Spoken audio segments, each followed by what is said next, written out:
Alam nyo ba na nasa lumang tipan ay meron dalawang pari na instantly died in the presence of God?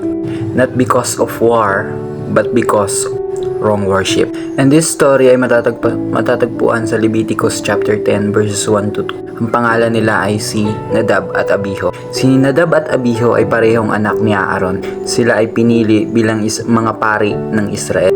They stood close to God, closer than most people. Pero isang araw, they offered strange fire before the Lord, something God never commanded. At alam nyo ba, at in a moment, fire came out from God's presence. At ang nangyari, na-consume sila nito.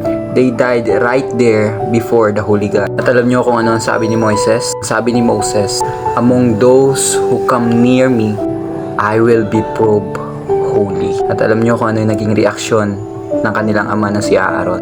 Wala siyang nasabi. Sabi ng scripture, si Aaron ay na-silence, natahimik before God's holiness. Alam niyo po ba kung ano yung message nito sa atin ngayon? This story remind us, God is not ordinary. Hindi siya pangkaraniwan lang. Worship is not casual. Ang pagsamba natin ay hindi lang nakabase sa forma natin, hindi lang sa legalism, hindi lang sa kagustuhan natin.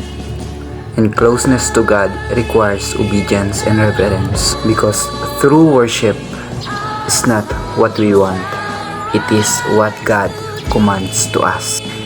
Sa Tagalog, ang tunay na pagsamba ay hindi naaayon sa kagustuhan natin.